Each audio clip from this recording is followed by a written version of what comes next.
In a world full of movie podcasts, here is one more. Welcome to Defend Your Movie with Sean Donnelly and Andrew Fiore. The time has come again.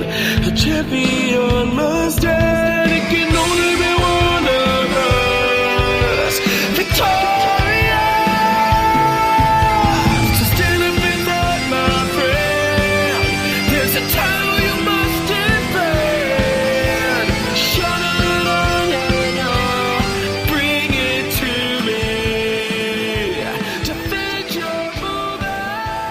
Hello there, everybody, and welcome to another edition of your favorite podcast, Defend Your Movie. The Defenders, how are you? I am one of your hosts, Sean Donnelly, joined by my consummate co-host. Is consummate a right word for that? I don't think it is. No, I don't think it is. A consummate professional, I think. Oh, is yeah. Okay, I was when we consummate something. My professional co-host, Andrew Fiore, ladies and gentlemen. Hello, my friend. Good to see you. Good to see you. I hope you had happy Thanksgiving. I did. I had an unorthodox Thanksgiving. I'll tell you super quick. We went Wednesday, we had Thanksgiving with my sister, my whole, immediate family, right? And we went to a restaurant because my one sister didn't want my mom to cook. So then Thursday, we also went to a restaurant, at my Aunt Mary's in Brooklyn. We went to Bay Ridge. Oh, Mary. Oh, Mary. Oh, Mary, give us a kiss. So we went to this restaurant called Hunter's in Bay Ridge, Brooklyn. And it's really good, but they had the choice of steak on the menu. So I was like, you know what? I'm going to get steak. And my mom was like, you're not going to get turkey? She got mad at me. So I was like, they have the choice of steak. When am I going to get an opportunity not to have turkey on Thanksgiving? I'm not a huge... Once you have Hill Country smoked turkey, it's so good. Right. Not many regular Thanksgiving turkeys match up to that turkey. Yeah, and here's the thing. Turkey is also very easily fucked up. Absolutely. You get a little bit of dry turkey. I mean, it's just the worst thing. Turkey's the worst thing on the plate. It's the stuffings. It's the mashed potatoes. That's why people love it. Yeah. Yeah. And then you also, you can't say anything. So when the turkey's dry, you can't be like... I know. And that's just that's just basically being polite. But I'm just saying, how many times you had dry turkey and you're like, I don't want to eat this freaking dry turkey, but I have to. You're right. It's kind of it's just the filler of the meal. So if you could get steak and stuffing and mashed potatoes, 10 out of 10. I'm going for that dish. That's what I got. I got baked potato, steak, and whatever. I think they had some green beans or something, whatever it was. All right. And it was great. It was a fillet. They cooked it properly. Yeah. So I was tot40 fine with my decision. Absolutely. I didn't get nostalgic. I didn't say, oh my god, I'm missing out on something. I've had 40 turkeys. Yeah. So exactly. I can deal with not having one turkey. Because next year we'll probably be back somewhere for, and somebody will make possibly a crappy turkey, possibly not. Yeah. What did you do? You were in Jersey? I was at Jersey at my parents' house. It was nice. It was just me and my mom and dad this year. Both the sisters. The bookends of the sisters are in different parts of the country, so they're going to come home for Christmas. But it was super low key. And here's the good thing about the turkey we had: my mom didn't cook a bird. She just got a little breast. And that is very easy to cook. It stayed moist. It was good. She got this little thing. It had this little... She made it with this little prosciutto inside. And it was good. So I literally had turkey. So the Italian and the Fiore house is coming out. Absolutely, bud. And, my mom makes it's her grandmother's recipe from her grandmother's mashed potato recipe passed down through the women throughout. Is it phenomenal mashed potatoes? It's so good. It's just butter and heavy cream and mashed potatoes. My favorite meal of all time, which we have every so often, is my dad had a recipe from when he worked as a cook of roast beef with roasted potatoes around the meat, and I think there's literally a pound of butter in it. That's what it is. If you add butter to stuff, it makes it amazing. 100%. So that's my favorite meal because of the butter. So I can imagine how good the freaking mashed good. And it's a little that crispy burnt on the top. So it's a little crunchy. It's so good. Oh, that's fantastic. Yeah. Oh, my God, I love it. It's the best. But it was nice. And then I actually ran out to our old haunt, the Comedy Cellar, that night. I was in town. We eat early at the Fiore. We eat at 4 p.m. Yeah.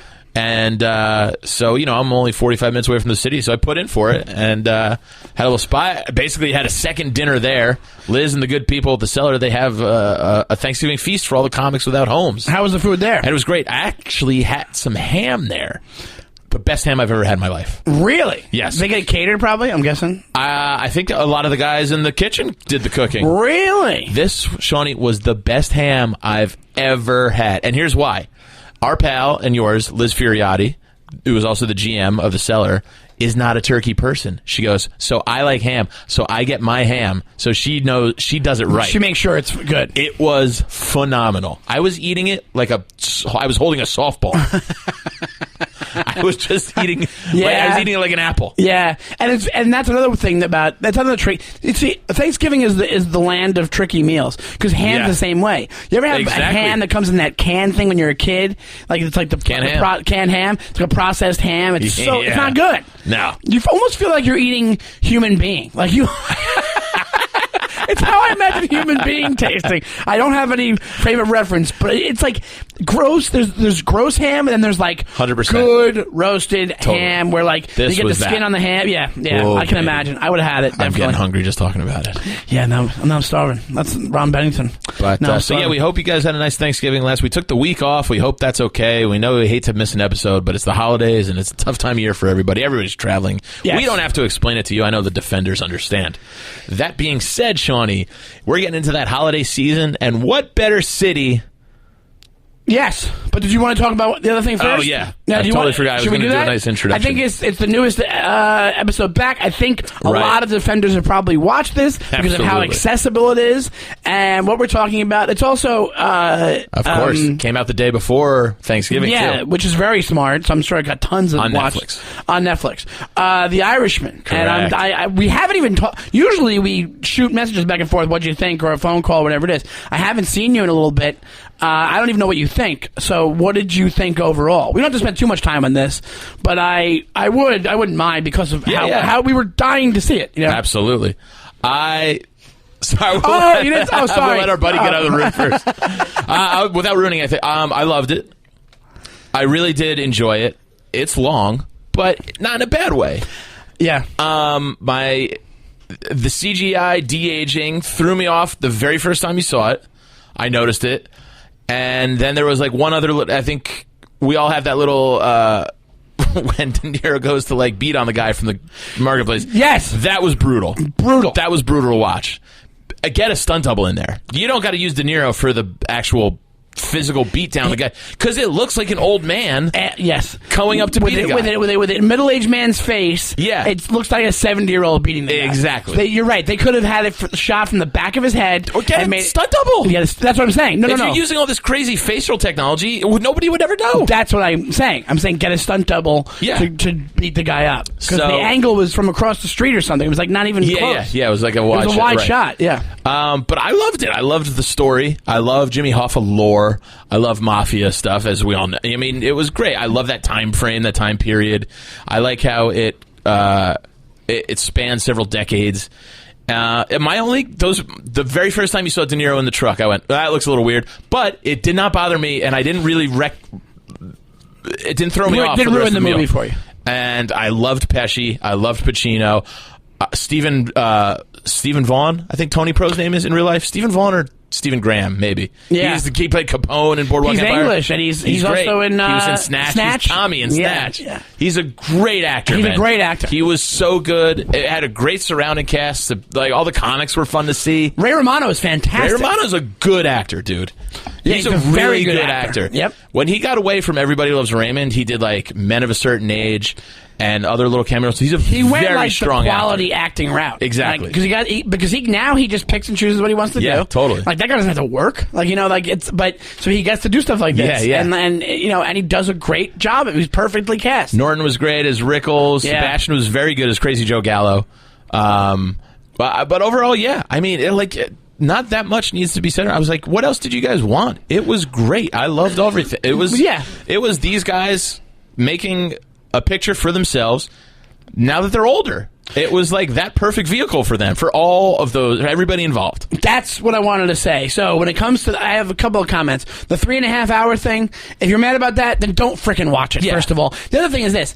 I think it was Scorsese's way. The reason why it was so long. 3:10. It doesn't take up. Yeah. I think the reason why the Scorsese is basically saying, "Hey guys, this is done. This is this will never happen again." Yeah. And all like the point of the movie, like the point of the ending of the third act of the movie is one of the saddest things you'll see, and it's just about like it's like my dad when he was alive used to say all the time, it's all bullshit. That's basically the point of the movie. Like Right, the end of the movie, you're like none of it mattered. It's like that kind of thing where you're like, oh my god, you know, these guys. It doesn't matter what they do because at the end of their life, like they're just alone and whatever. So that was an interesting point, though. I loved how Frank Irish, De Niro's character, would still not cop out to anything, nor would he give the priest. You could tell he was like kind of try and get a little redemption, you know. But the priest was like, "Do you feel remorse?" And he was like, Nah, yeah. But you can tell he was trying. But he was like, "I'm still being honest. I still generally don't." Apparently, the case with him is that when he was in the war, and they show it in the movie, and he had to kill Nazis, right. and the real life thing is that he was turned off. So he basically the war. What they're implying is that the war turned him into a sociopath. Yeah, not a sociopath because I think you have to be born that way. Like but, emotionless. Yeah, just no emotion whatsoever, and so. I'm talking generally about the movie. And so my point being is that if you can't, like, the acting was unbelievable, but I mean, like, you can't get, like, the way it was like this epic thing. My main point is that people wanted a Goodfellas too. It's not that. Right. Don't expect that going into it. Do I love Goodfellas? I love Goodfellas. Do I like Casino? I like Casino a lot. But there you go. Casino was Goodfellas too. Casino's Goodfellas too, exactly. So when this comes to this, it was more epic. It was him dealing with, I think, all of their own. Like, I think it bled into the real world because I think he was kind of saying, like, we're all gonna die. Like, we're all gonna die. You know what I'm saying? Like, it's the third act's very sad. Like, it's just one of those things where, it's way more. It's slower, and you have to just kind of immerse yourself in it. You can't just be like, hey, I want this Bing Bang mob movie. Right. Not happening. It was, I hate the phrase character study, but it really was, it was Frank Sheeran's movie about, I think they're implying that he had to kill his best friend. Like, yeah. You know what I mean? It's just, yeah. So, yeah, right, exactly. And like the whole thing with the daughter, it's just like, he didn't care. He was just like, this is who I am. No, he did care. That was the point at the end. At the end, he did. You're right. I think it was building up to that. But when he was talking to the priest, he was like, yeah, I don't really feel anything. He has no remorse whatsoever. Yeah. But the thing about it is that I think Pesci's so interesting, man. Pesci was great. Because he's so good in this. The guy is so subtly good. So subtly good, and the guy doesn't like acting, apparently. I heard listen, somebody was telling me this thing about how his parents forced him to be like a child star when he was a kid and perform and all this, and he was really into crooning more than he was in. That's why he did that album. I know. And that album and that's somebody told me, I forget who it was. Somebody we both know told me that's why he kind of slowed down on acting because the reviews for the album were they panned it so hardcore right. that he kind of went off into the sunset a little bit because he was like, he's like, well, I'm like acting anyway, so if I'm not going to sing, I guess he was like, I'll just retire, basically. Yeah. And I think I heard that he had to be asked like 50 times to do this movie. Like, he did not want to do it by Scorsese himself. And he he kept saying no. The guy is so good. Him in the last act when they're older in the movie is awesome. He's awesome. It's phenomenal. It's worth watching just for that. I don't know how he doesn't win supporting actor. He probably will. I think it basically exemplified how much he's a better actor than both of them now at this point. Like, he still has it. He's still himself. He played the character perfectly. It was such a sweet guy, but also ruthless, and also in that no matter what, no matter who gets in the way, the mafia, we're going to have our way, and we're going to protect everything we've built no matter what, and no matter who it affects, if it's not us. Right. Like, and he played that perfectly. And also, there's a whole thing behind the book. The book that inspired the movie was I Heard You Paint Houses. Apparently, the book itself, because it's all based on the book, I was talking to a couple people I was reading online. there's a lot of people think that it's bullshit, that he's making Well, shit a lot up. of things. Yeah, exactly. But the point that I think it was Mike Vecchione, very funny comic and a friend of ours, he made the point where he goes, even if it is, that's probably guy's a how it friend of ours. happened. A friend of ours, yeah. Friend of ours. That's how it happened is probably how it I happened. agree. So Yeah, what does it matter if one little detail here and there is screwed up in the story? That's probably what happened. Yeah, we're never gonna know. I think the point of it is the urban legends that you've heard that happens to him. One of them is Right. that he's in the Verrazano Bridge. One of them Giant is that stadium. he's Giant Stadium. That's probably not true, especially considering that like the way his circumstances of the final moments, they knew that where he was. Right, so right. chances are he wasn't. I don't want to get into details, but I'm just saying the urban legends are probably bullshit, and he like what they did in the movie. That makes total sense, and that's why you Agreed. never saw him again. Yeah. Never. He goes, it's done, and you never see him again. I also, and I know you're a Kennedy conspiracy guy too. That is the one that always made the most sense to me. Was the Attorney General Bobby Kennedy stuff? He was messing with the unions. And Not me. If you read about it, they don't have the access. How would they have done that? Because you mean that I don't wanna that get there was into a second shooter and then it wasn't Oswald? No. Or that I Oswald- think Oswald is the one who shot him, but I think the mafia was more involved than you think. How though? Because I know about this. Yeah, it's Oswald had no connections to the mafia. Jack Ruby was a blowhard. So the Jack Ruby thing about killing Oswald is total bullshit. Jack Ruby was a club owner, and he was like a wannabe mafia guy. He wasn't he wasn't a real guy, wasn't a player, unless that was the route they took and they just went through that. He was like a wannabe. He was Wouldn't it be the most mafia thing though to cover your tracks through something who you have no connections by? A guy like Oswald? No, because the circumstances of when he did it, he brought his dogs with him. He was on his way to Western Union to wire money to one of his dancers that worked at his strip club. I'm not talking about Jack Ruby. Oh, Jack Ruby. Okay. I'm talking about using Oswald as basically the patsy to do the mob's bidding. But there would have been. I'm not an expert on it. I'm just saying that all right. he was tied to so many other things. I'm just saying, he was way more tied to Cuba than he was the mafia. Now, maybe there was a secret thing going on where somebody was getting to him through the mafia. Maybe, totally. But the things that I've read about it, and I used to read a lot about it. Yeah. Never one. They mentioned that being a theory, but I think that they did it, and then they blamed him as the patsy. That's Right, what it was. right. Not that they got Oswald to do it. Well, it's a fun angle in the movie, and I just always appreciated that Bobby Kennedy, Attorney General connection. Yeah. Going after Hoffa, going after the mafia. No, it's a great story. Yeah. It's a great story. So- I'll tell you right now, I don't know. You could totally be right. I have no who idea. knows? But from what I understand, we could talk about this all day, but from what I understand, this is the last thing I'll say about it.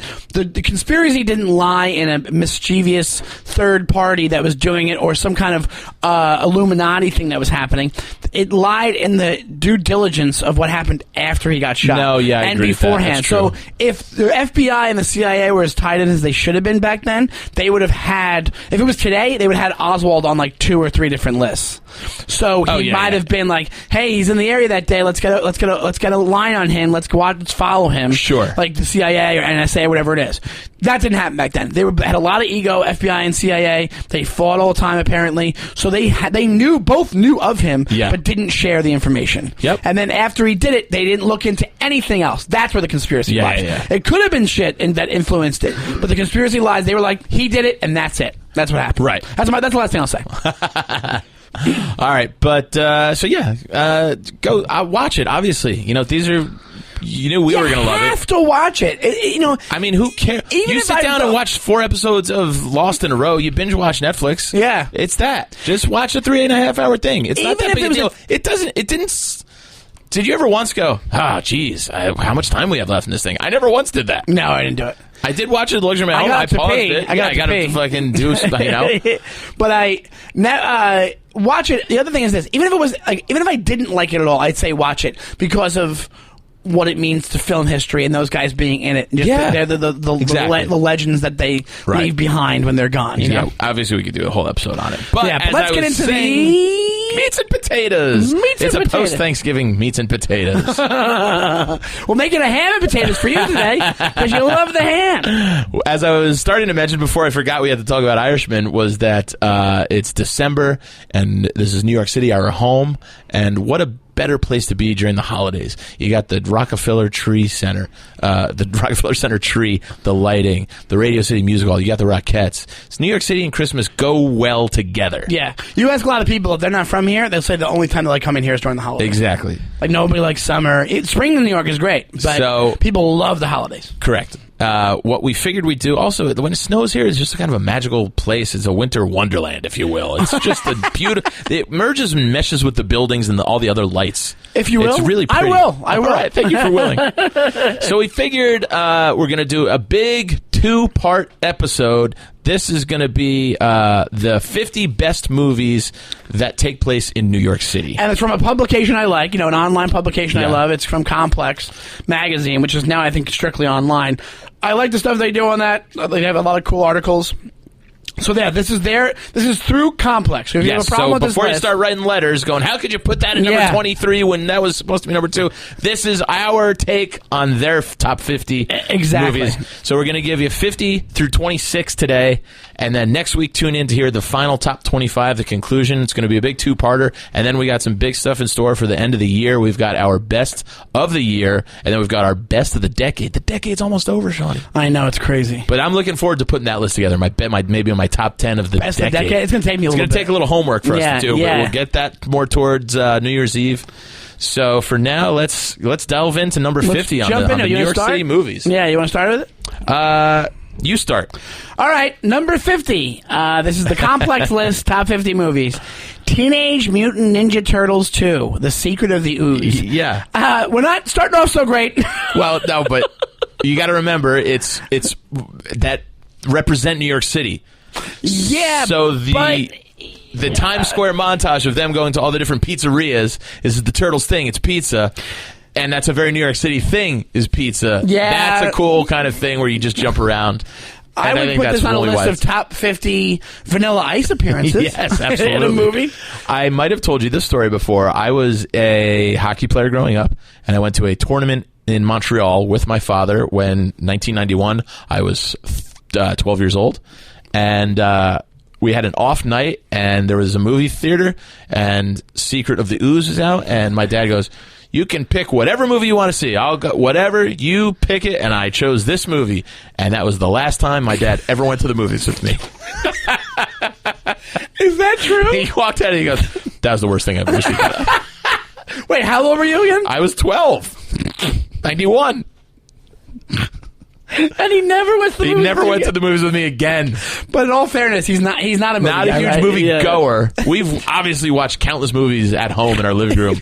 But he goes, I'm never going to movies again. He goes somewhere with a 12-year-old and go, I'll never trust your opinion again on anything. I went, you didn't think Teenage Mutant Ninja Turtles Part 2, The Secret of the Ooze, was going to be an Oscar contender? Your dad's like, I thought it was a nature documentary. So that's really my only story of that movie. I don't think I've even seen it since. No, I've seen it because I think we did it on the podcast. Somebody defended it as their favorite movie, one of their favorite movies. Pre-Andy. And it's a pre-Andy, and it's a garbage movie. It's a garbage. Even if you look at where we are now with even special, but this was even outdated for back then.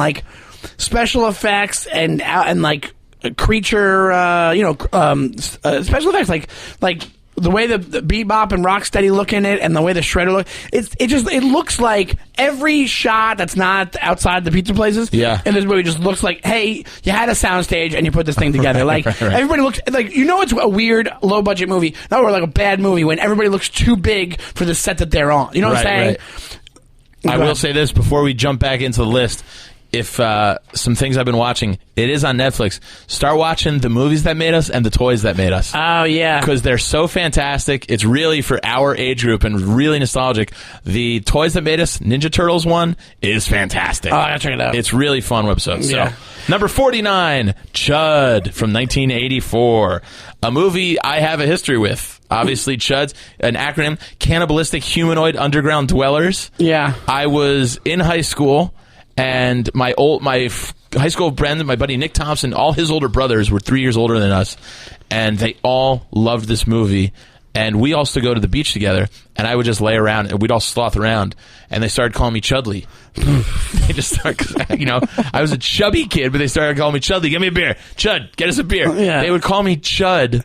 Did you hate it? I hated it, but I didn't really know like what it meant. It just sounded awful as a word. It doesn't make any sense. Yeah, I wasn't cannibal. I wasn't a humanoid or an underground dweller.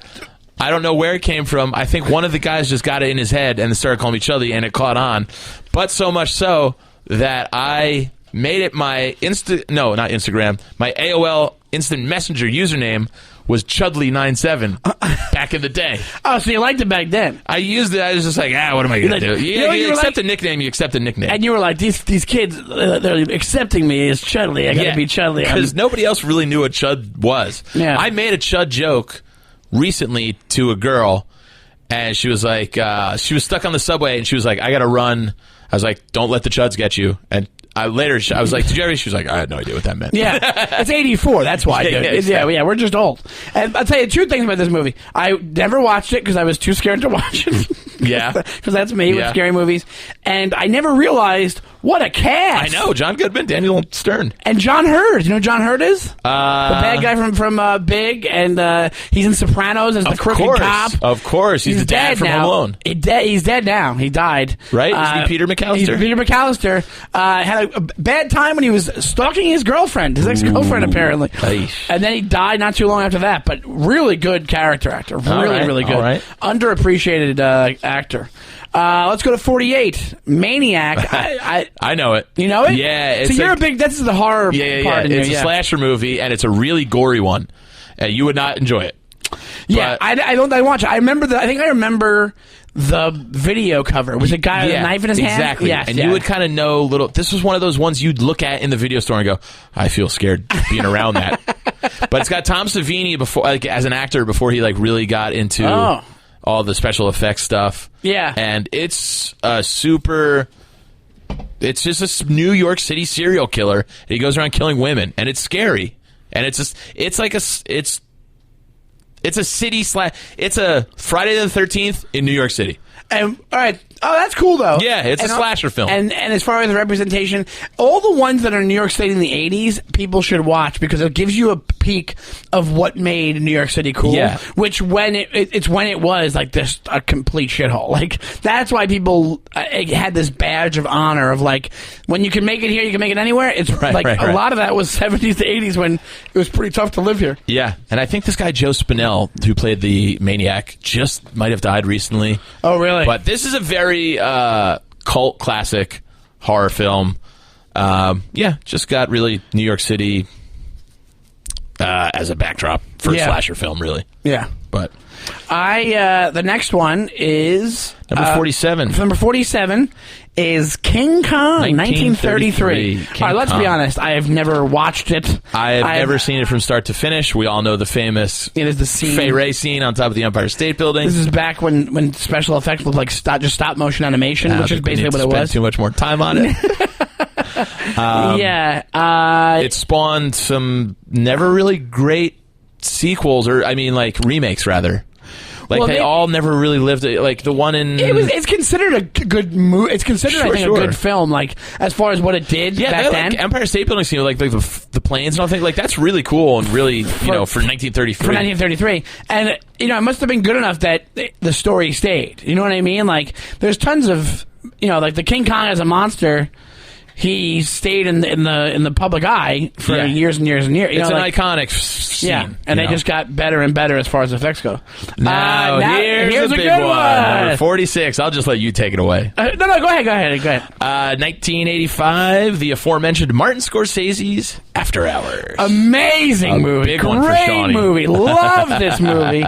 And it was... All Soho. What? All Soho. All Soho. South of Houston, for those of you who aren't really in on the neighborhood nicknames of Manhattan. It was like Scorsese's take. It's so funny because there's a few reasons to like this movie. Griffin Dunn is awesome in it. Yep. Who is it? Catherine O'Hara? Rosanna Arquette, Linda Fiorentino. It's a great cast, and it's an uncharacteristic Scorsese movie. Like you're not Absolutely. watching. If you watched it, you would not think that Scorsese directed Nope. it. And Terry Garr's in it, and there's a thing about it that I want to say, but it kind of spoils the movie. That's a really cool tidbit about the movie. Should I do this or no? You think? Say it. All right. So From if you've seen 1985, if you haven't seen it After yet. Hours, the next 30 seconds, hold your ears for don't listen. Fast forward 30 seconds from now. Click the third, yeah. Really quick tidbit is the way the movie goes. He starts out leaving work, and it's his adventure overnight in New York City, and all this crazy stuff happens. Just by chance, the danger, he's getting chased, all this stuff's happening. He ends up in this woman's basement, and she's like a paper mache artist. He ends up in one of her sculptures. She traps him in one of her sculptures, and then he tries to, lady, let me out of this thing. Let me out now. Whatever it is. And she says, no, hold on, and puts paper mache over his face. Originally, the ending was going to be that. He was just going to be left in this woman's basement with the paper mache over, and that was going to be the whole movie. But what happens in the movie is that they decided to add Cheech and Chong, who are these thieves, these cat burglars, showing up to the woman's thing, stealing stuff from the basement, and one of the things they steal is him. And then as they're passing his office, he falls out of the van and ends up right in front of his work again. I think that's so much better. I think agree. that's a way better. I agree. Even though the original ending's so dark, it's like fucked up, So I thought that was a cool tidbit. The original ending would have been him just trapped in that thing, Yeah. But it's a great movie. If you're a Scorsese fan, check it out so you can see that he does other stuff I know. besides. I watched Midnight Hours After Hours the first time. Didn't think it was a Scorsese movie. Yep, absolutely. So it's it's great. Go check it out. All right, number 45. Number 45. One of Shawnee's favorite films is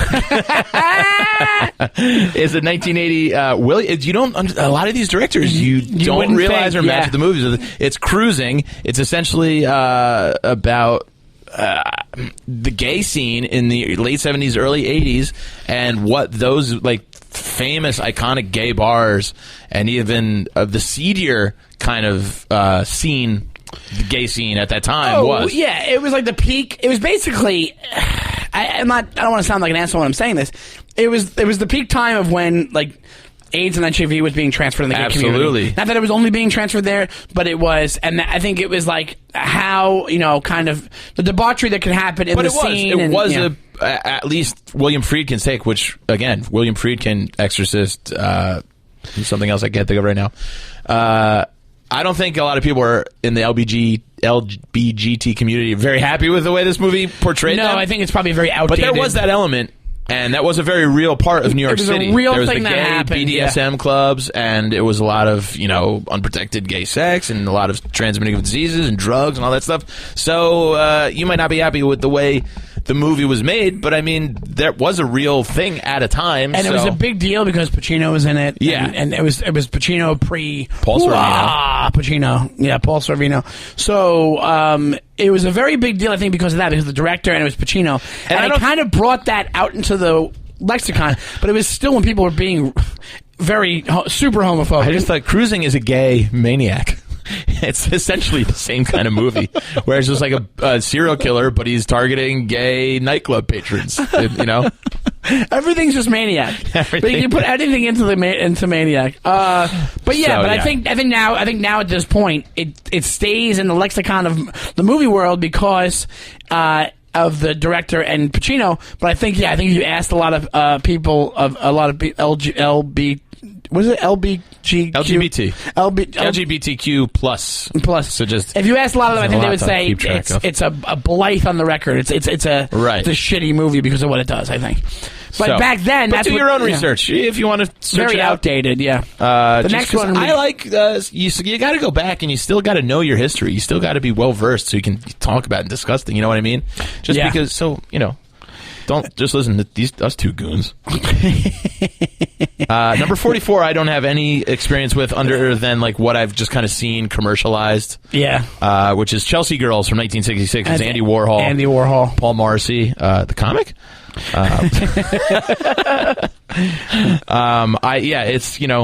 It's basically him following a couple models around the Chelsea Hotel, right? I think it's his love letter to the Chelsea Hotel. Yeah, let's be honest. Nobody cared about this movie if it wasn't Andy Warhol directing it. That's basically what I do love Chelsea Hotel lore, though. all the stories, Sid and Nancy, everybody who lived there, the famous writers. Yeah. And it's still there right down the street from Gotham Comedy Club. So you can still kind of cruise by and look at it and Cruising the Maniac right by the hotel. Number 43 is- another one of Shawnee's favorites.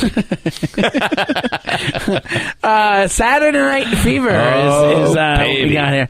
Now, this is one of those movies that a lot of 70s movies, like this survived the 70s, is a lot of people's favorite movie, but are you a huge fan of this? No.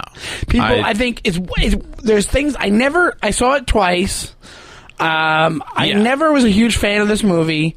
I think that I think it's the one scene that is why people him walking down alive and the dancing scenes, because it's kind of crazy when you don't see it and then you see it and you realize the whole thing's about a rape. Like the thing, right? There's a rape in the movie as one of the plot points.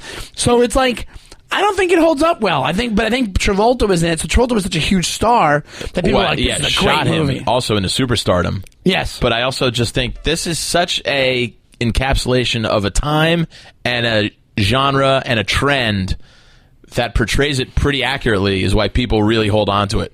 Because the reason I never watched it more than once or twice was like, I don't give a shit about disco and this guy from fucking Bay Ridge, Brooklyn. Yeah, it just doesn't affect me whatsoever. You know what it is? For guys our age, it's just before where we would care. Right, you know what I'm saying? Right. Even though you love 70s movies, but you like the ones that are kind of timeless. Yeah. This is just before.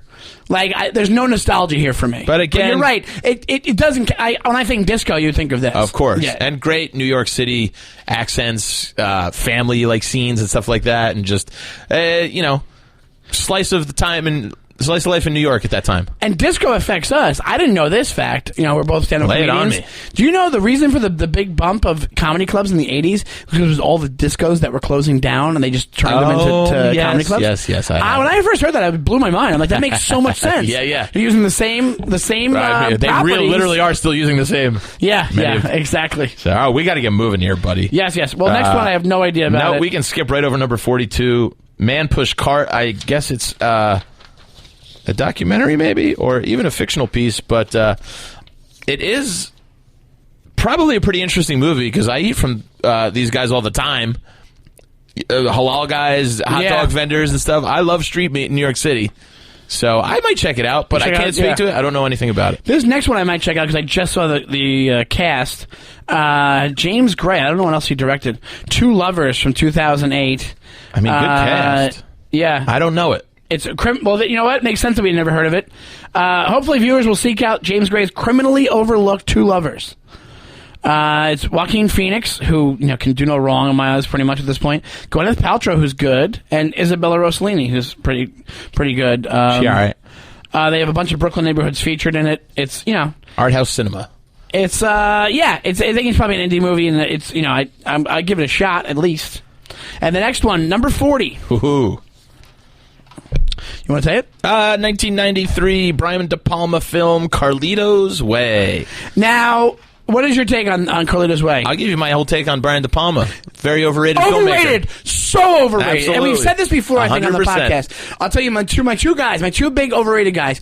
David Lynch. Fuck David Lynch. Agreed. And Brian De Palma. Agreed. Brian De Palma is a fucking Alfred Hitchcock wannabe. Now, Carlito's Way is I wouldn't not even give bad. him that much credit.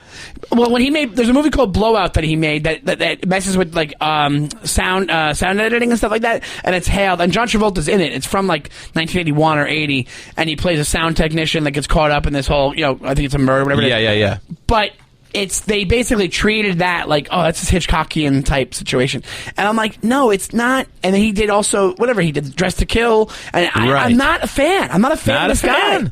It's like Michael Mann as well. These guys are just kind of Pacino and carries him. Scarface is not a great movie. Heat's not a great movie. And that's Michael Mann. But I mean, Scarface. Yeah. Scarface, whatever. Yeah, Scarface just became every rapper's favorite movie. We're locking, stepping, whatever the That's phrase the thing, is. man. I think there should be a new phrase for when a movie's famous for one scene. Yes. And that's Scarface let's be honest. Maybe it's famous for 2 scenes. Say Hello to My Little Friend is the only thing that comes out of that fucking movie. Besides Pacino. The chainsaw scene is kind of, I don't even know. I guess that's not that famous. Not famous, but I mean, when people think of it, that's what they think of. They think It's of the his mound of coke. he's quotable. Yes, exactly. Carlito's Way. The most memorable thing is Sean Penn's Jewish wig. Exactly. He's supposed to him playing the lawyer. You're right. And You got Jacob on that one. So that's the only thing. Like Carlito's Way, like whenever I see movies like Carlito's Way, and also I don't know how well New York. It's we can move on. I'm ready to, I agree. It's not a great film. I think that Carlito's Way is like, it's almost like he's trying to emulate things. It was his Scorsese thing. Yeah. That was his Scorsese priming De Palma. What do you got a swimming match coming up? My nose socks. Shaving your legs? I'm a .com millionaire. I have no hair on my legs. That's been like that for a while. I'm sorry to call you. What a dick! I'm sorry. You know what? You can make fun of me for something. All right, I'll figure it out. My jeans rub the hair off my legs. I have hair on my upper legs. I got eczema. If you want to make fun of me. No, winter's not a good time for me. Well, that's a medical condition, so I wouldn't be as mean as you are. Right. I'm sorry. Next movie. Number 39 in the New York City countdown is West Side Story from 1961. I know a lot of people, I'm not including myself on that, who love this movie from their youth. Yeah, but like my mom loves it. Yeah, it's a generational thing. Other friends who like kind of grew up on it because of their parents would watch it all the time. But I mean, I'm not a musical guy, so yeah, right away you're gonna. But as far as representing New York, it was gangs in the '60s or the whatever. 60s one it came out. My favorite thing that came out of it was Saturday Night Live did a sketch with Norm when he came back to host. It's a great sketch. Cobras versus Panthers, and he just it's just a West Side Story spoof, and you just have Norms. They just they wrote Norm react to what them. He goes, yeah, because they act very like musically. Let's say not gay, but flamboyant. Effeminate. Flamboyant. Yes. Well, no, they start. No, it's not even. They don't know what they're acting. Musical numbers. They just start singing. What the hell's going on? He's like, we're going to take on these Panthers.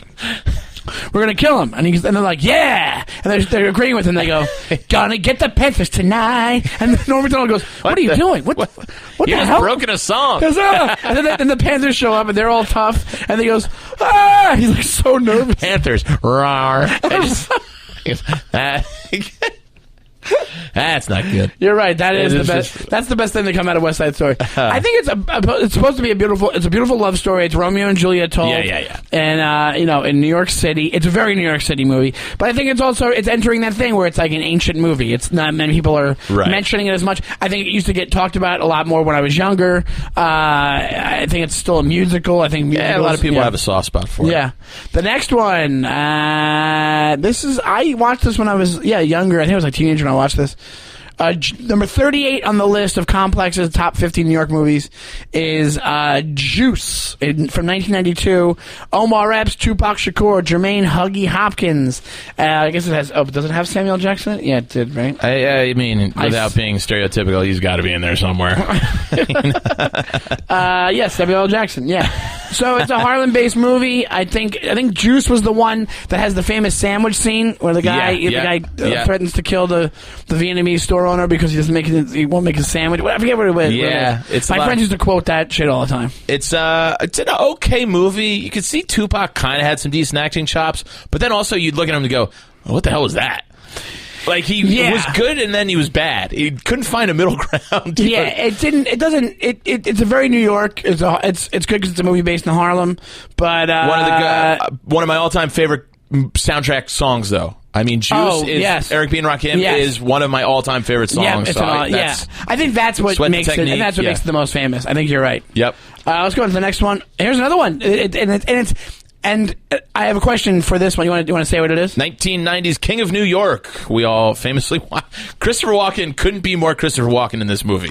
That's the thing. This is where the Walken voice became a thing. Yeah, I think you're right. He goes over the top. He's super quirky and super eccentric in this.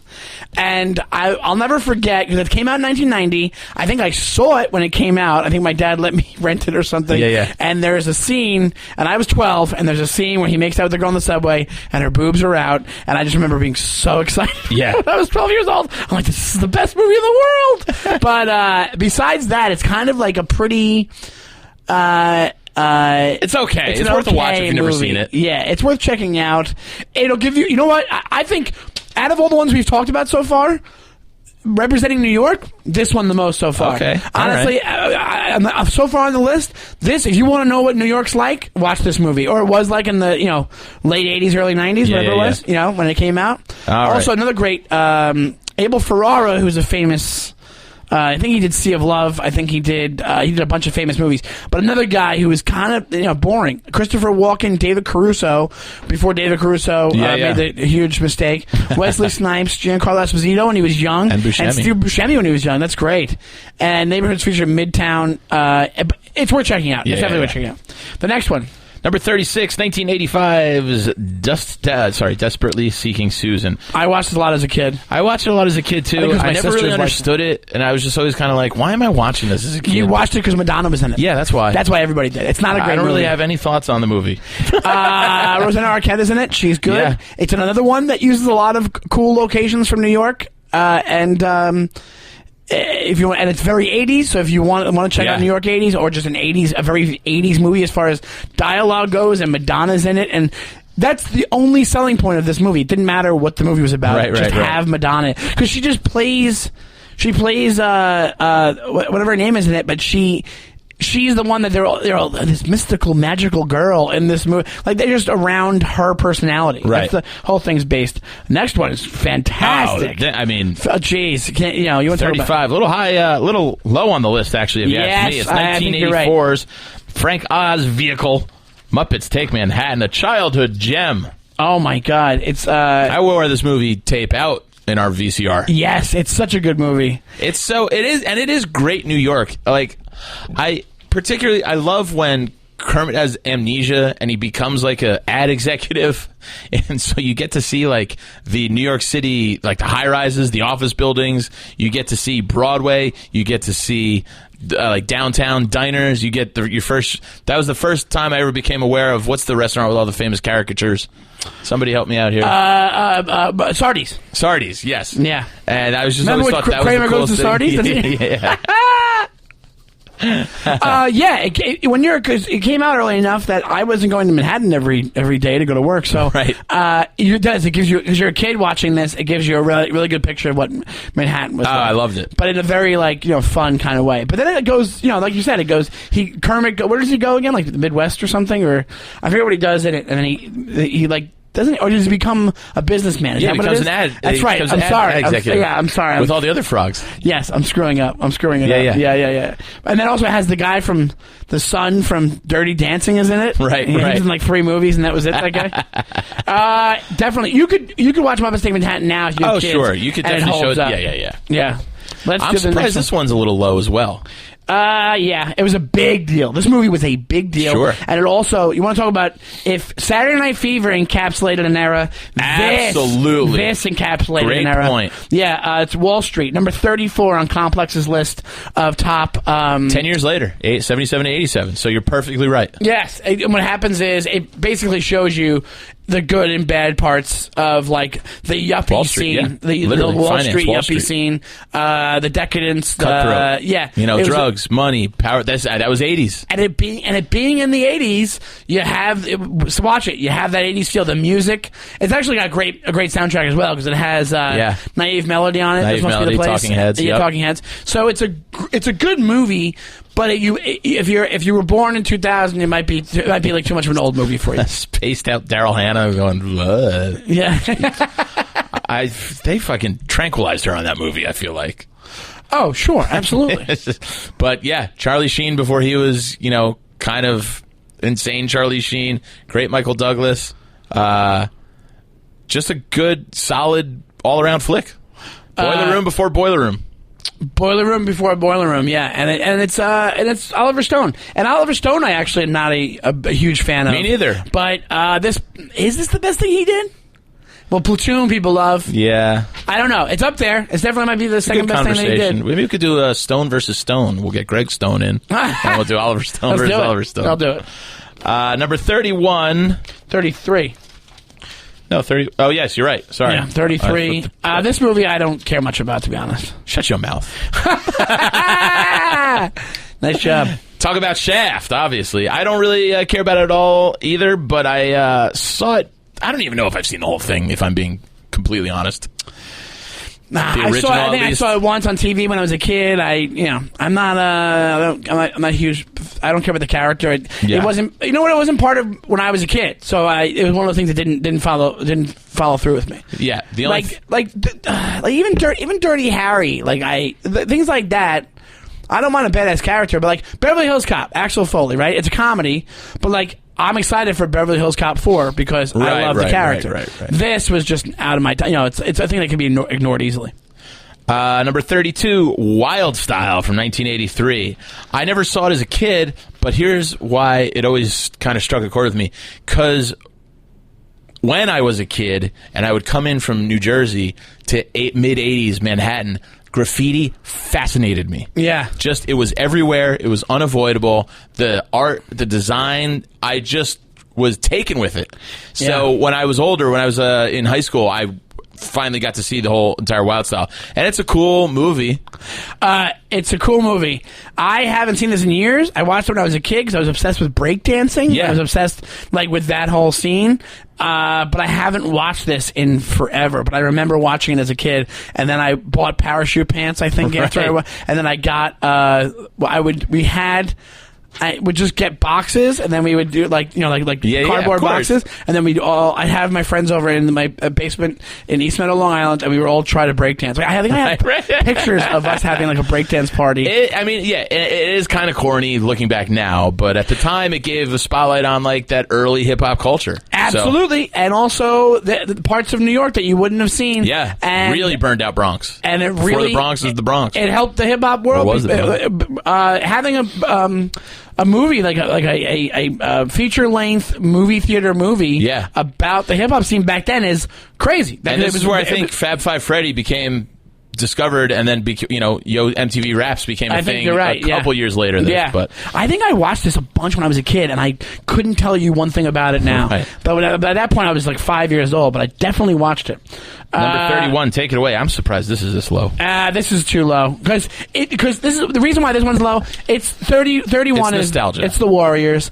It's super nostalgic. But if you want to talk about a New York movie, they're literally going from one side of New York to the bottom. How is this in the 30s? It's based off the Odyssey, which I think I've mentioned in the podcast before. It spans the island. It goes from Riverdale. Where are you boys from? Stay out of Riverdale. Stay out of Riverdale. The mean streets. Fireworks. Where are you boys from? Riverdale. All the way down to Coney. Riverdale, all the way down to Coney Island, right? So if you want to see a New York movie, you want to see 70s New York. Central Park, Subway. Yeah, my God. Lower East Side. Yeah, you're seeing every part of the city, or a lot of parts of the city. The whole thing's outside, except for a couple. They're in a hideout at some point. This is why it's in the 30s, because it's not the best movie, no. but it's a fun movie. But it's almost like watching an archological artifact, because they're all they're in leather outfits. I know, they're in costumes. I mean, the baseball fury. I mean, they have names. These guys are run roller skates. Yeah. They're in baseball. What the hell? And the narrator is the woman. She died, Thelma Higpen or whatever her name is.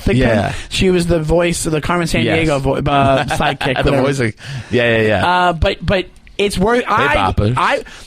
When you watch this because of things that weren't on purpose about it. That it's a little bit bad, and that it's based in that time period. That it's a gang, like the gang movie. The fight. You're watching it for the fights.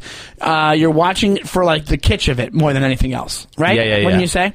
All right, we can go. But it's really great. I actually want to watch it now. And then they came out with when it's on, I usually tend to watch the entire thing. Because here's the thing: it's got the famous Warriors. Yeah, come out and play. Yeah, that guy is so terrifying. Really creepy. Yeah, and I always Warriors.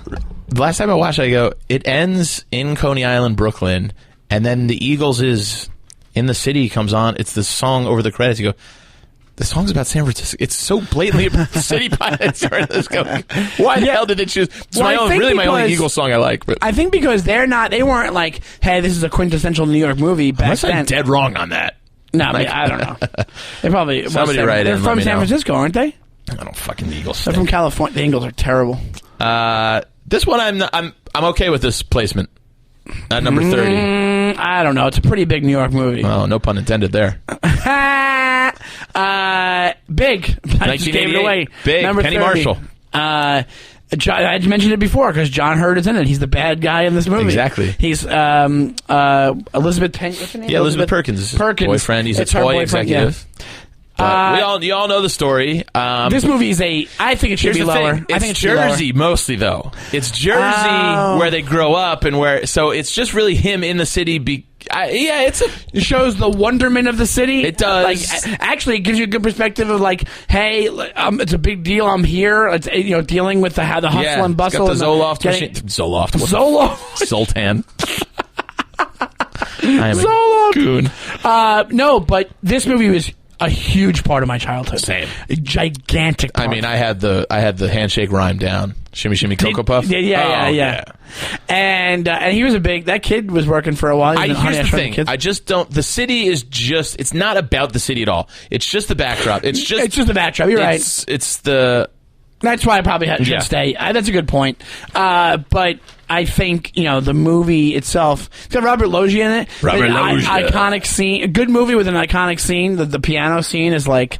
How many times has that been mimicked? The giant piano scene, them dancing on it and playing chopsticks and all that jazz. But if you haven't seen Big and you're alive, you make yourself a favor and see Big. Yeah, it made me want to go to FAO Schwartz. It made me. Yes. I loved. All the toys. You're just like. It's just the luckiest kid in the yes. world. You just go, it's a dream come true for a kid. Actually, I believe his secretary is Mrs. Foreman from That 70s Show. Yes, she is. And he was like, "Can you have the giant Super Bowl brought on tape, edited out the commercials?" I was just like, it gave me a kid boner. Yeah. Do you know what I mean? Yeah, dude. It was like porn for little kids. Like it was like of magical stuff that could have happened. You want to go to the next one? I don't know too much about this movie. I don't know it either. I never saw it. No, I've never seen it. It's Superfly from 1972, and I just can't speak to it. I know it's blaxploitation, but again, I mean, sorry everybody. I just don't. I can't talk about it. I don't know it. You know what? Yeah, because I would have saw it as a kid if I saw it at all, and past the point where I was cared about watching it. You know? I think what ends up happening, a lot of those movies, just like there's a lot of movies from the 80s, but a lot of the blaxploitation movies, I think when Superfly came out, I think they mimicked it after it, so it got lost not lost in the shuffle. It's still one of the classic ones, but I never got into the genre, so I don't know too much about it. 28 is one I love. Yeah. And I'm not a big Spike Lee fan at all. No, but this is not my favorite Spike Lee movie, but it's a good one. It's 25th Hour. Yeah. From 2002. It did show that Tribeca post 9/11, which is still creepy and weird in 2002. It was not long after the towers went down. Yeah. So it was the first movie that I remember to kind of deal with that. And then it has one of our favorites, Patrice O'Neal, in it. Yes. Rosario Dawson I love. But yeah, I don't love Spike Lee movies. And to me, I'm just like, you know what? Now that I talk about it out loud, it does kind of line up with how I feel about all the other Spike Lee movies. I go, yeah, they're good, but I maybe jumped the gun on this one. I think Malcolm X is fantastic. I love Inside Man. Inside Man, I love. Yeah. But this movie, I think it's really well acted. It probably could have been a little bit better. You had really good actors in it. So Brian Cox was really great in it. And and that last scene is great when they mislead you on the last scene. Yep. So the ending of this is worth checking out for this movie. It's kind of you're right, because the setting, I guess that's why it's so New York. It's so morose. The setting's so morose because of the timing of it, and the movie does a good job making it feel that way. The topic itself, the plot is sad enough, and just it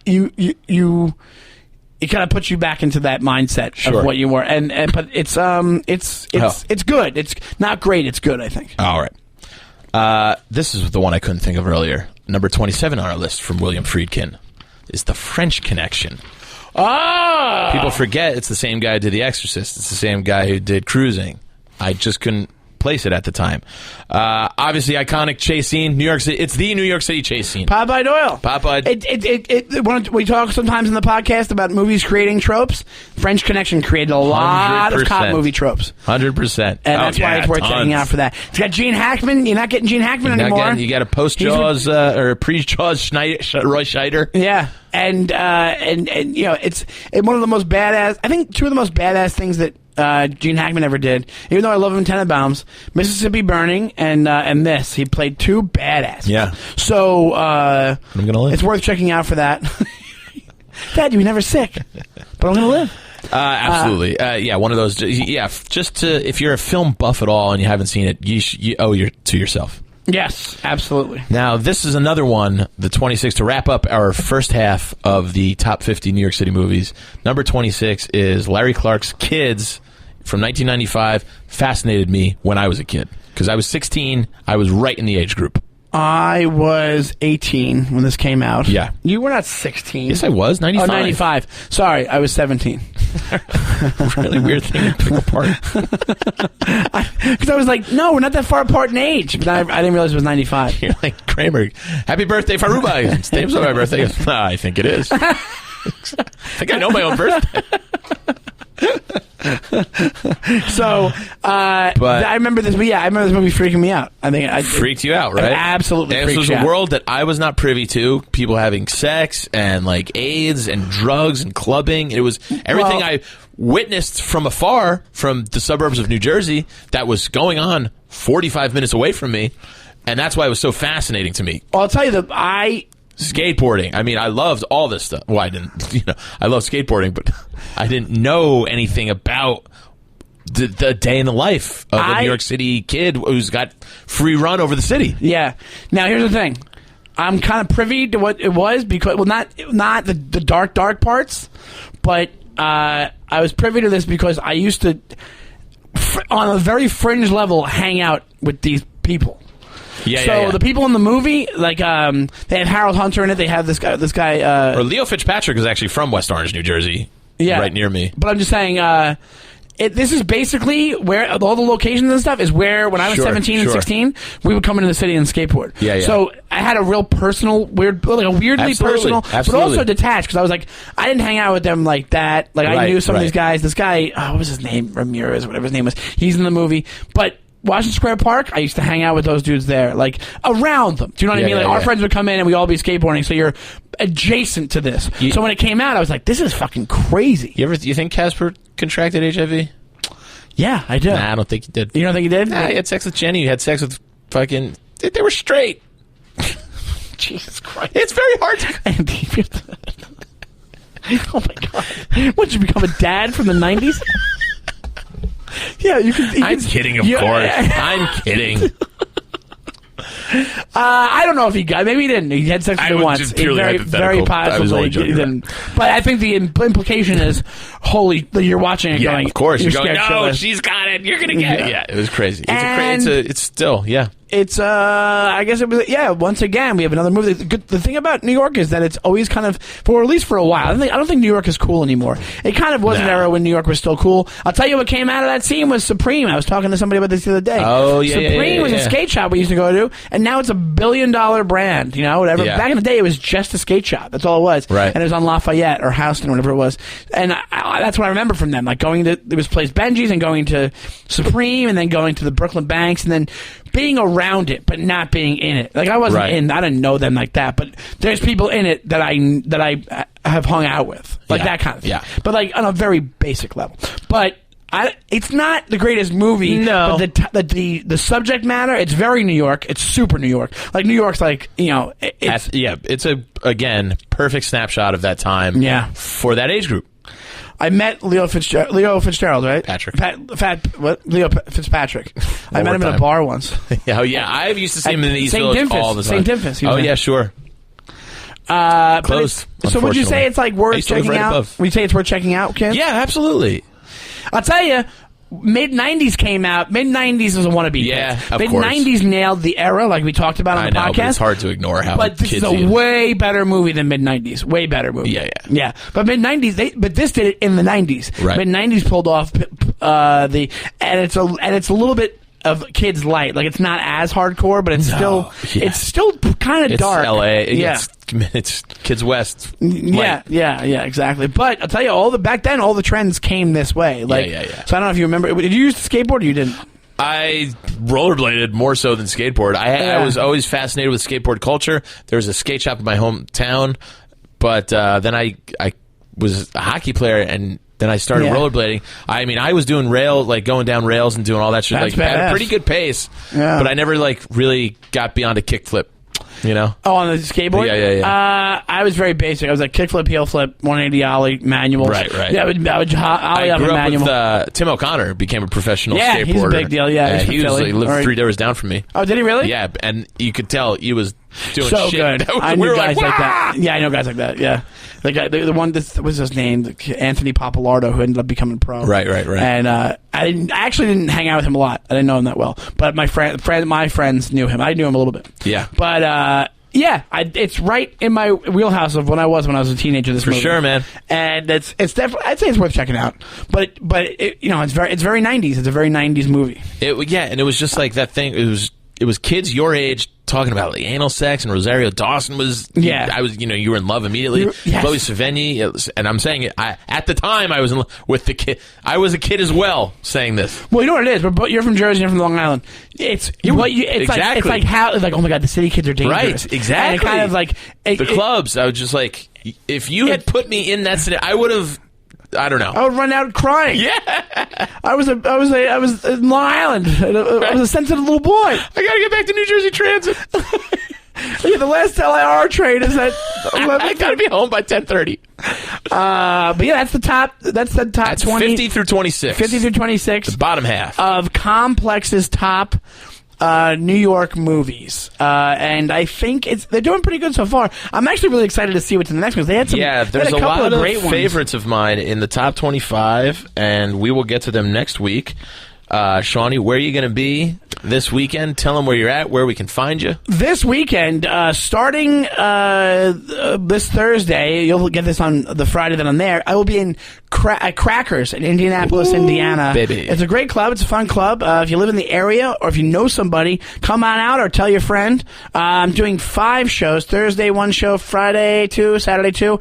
Back to New York on Sunday. The old Thursday 1, 2, 2. And I am at Shawnee Time on Instagram and Twitter. And you can listen to my show on Sirius XM Radio, Celebrate on Raw Dog 99. Oh, fantastic. By the time this comes out, yes, on Friday, I'll be here in New York City. I'm in New York City for the rest of December. Big holiday month, so I'm not doing much traveling. So you can find me at the Comedy Cellar, most likely. And you can always check out all my dates at andyfiore.com. You can listen to my radio show if you're a SiriusXM subscriber. Thursdays, 4 p.m. It's the Raw Report. And Andy Fiore for all your social media, Twitter, and Instagram needs, buddy. Yay! Thank you guys so much for listening. Defenders, please tell people about the show. Once again, I know we've been teasing this, but there is stuff coming. You know how these things move slow. They move really slow. We're in the process of changing something up with the podcast, and you're going to see a lot more of us. So keep listening. Spread the word. Share it online. Tell your friends. Rate and review online as well. Please follow us and at Defend Your Movie. let us know. Let us know what you like about the podcast. Give us constructive criticism, whatever you want to do. You have an idea for a segment, shoot it to us, and we'll give you credit. Thank you guys so much for listening, and we'll see you next week. Bye-bye.